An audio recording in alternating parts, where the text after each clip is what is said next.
my first step here is I am going to strain out my chicken bone broth that I made.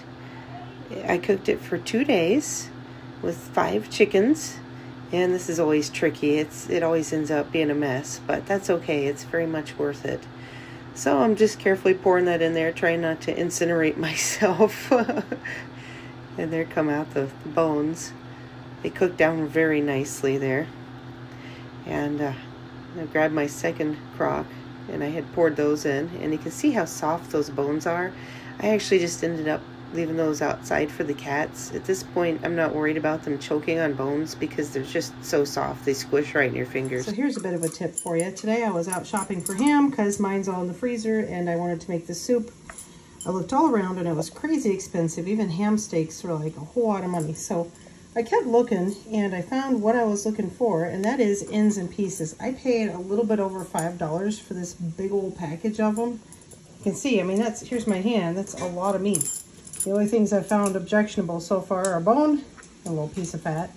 But overall, this is a great deal. I mean, this is for soup, so I really don't care what it looks like. It's all going to be chopped up really fine anyway. So when you're looking for things in the store, don't be afraid to get like ends and pieces and stuff, because there's nothing wrong with them. This is where you find the meat savings and meat deals, is looking for stuff that's close to outdated, for ends and pieces, things like that, and you'd be amazed at how much money you can save.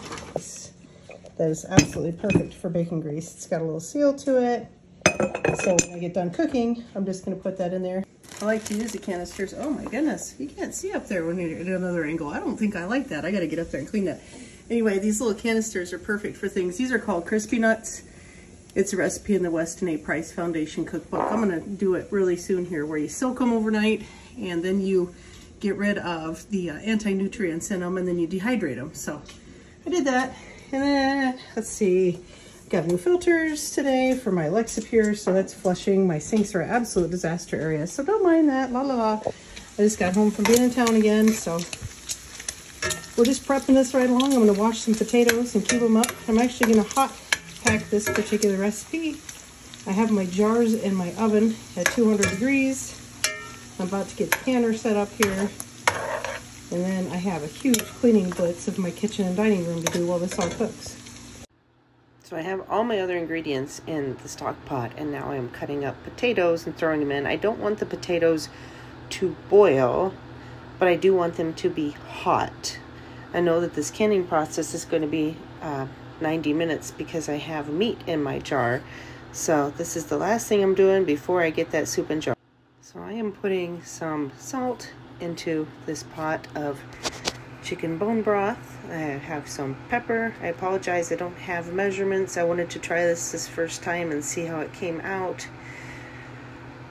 Just getting everything in there. I want this to come to a boil. I have some garlic powder, and I'm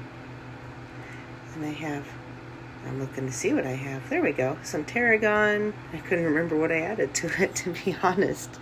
It was a very late night, and my littlest one has croup, so that's not very fun. All right, then I'm putting in a whole bunch of those chives that I grew in the garden. They add a delicious flavor. And then I've got a whole bunch of thyme leaves. Those also add a delicious flavor. Very nice.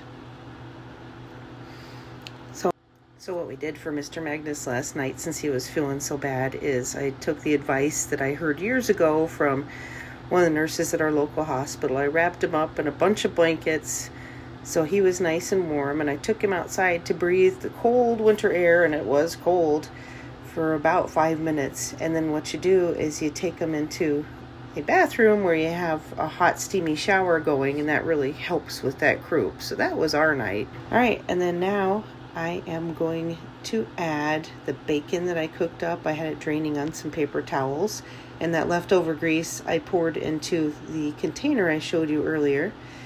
And now I'm struggling a little bit with this hot cast iron skillet. I have ham and onion sauteing and a little bit of bacon grease here, and I'm realizing it's really hot, so trying not to drop the pan and grabbing a pot holder was a good idea. Just getting that in there to blend together those flavors a bit more. this broth really turned out to be something special. I was really very happy with the end result of all the flavors that we put in here. There weren't a whole lot, but they just worked together beautifully. I also added 3 stalks of celery to this. Just getting that all put together, and we're going to get going on putting this in the jar. Now I am just filling up my hot jars with the potato mixture. What I did is used a slotted spoon, and I get the chunks out of the bottom first. I do that so that every jar has its fair share of chunks, because if you don't do that, then you're going to have some uneven fill, and that's not what we want. We want to make sure that this is evenly distributed throughout our jars. So I'm just filling up all those jars, and I apologize, my battery died. Here are those jars of roasted potato soup. They came out just beautiful. I'm really looking forward to trying these today. And I have some jars of chicken bone broth here too, but boy, those are beautiful. Didn't have any trouble with siphoning. Very happy about that. Thank you so much for coming along with me for the month of January for Make Ahead Meals Month.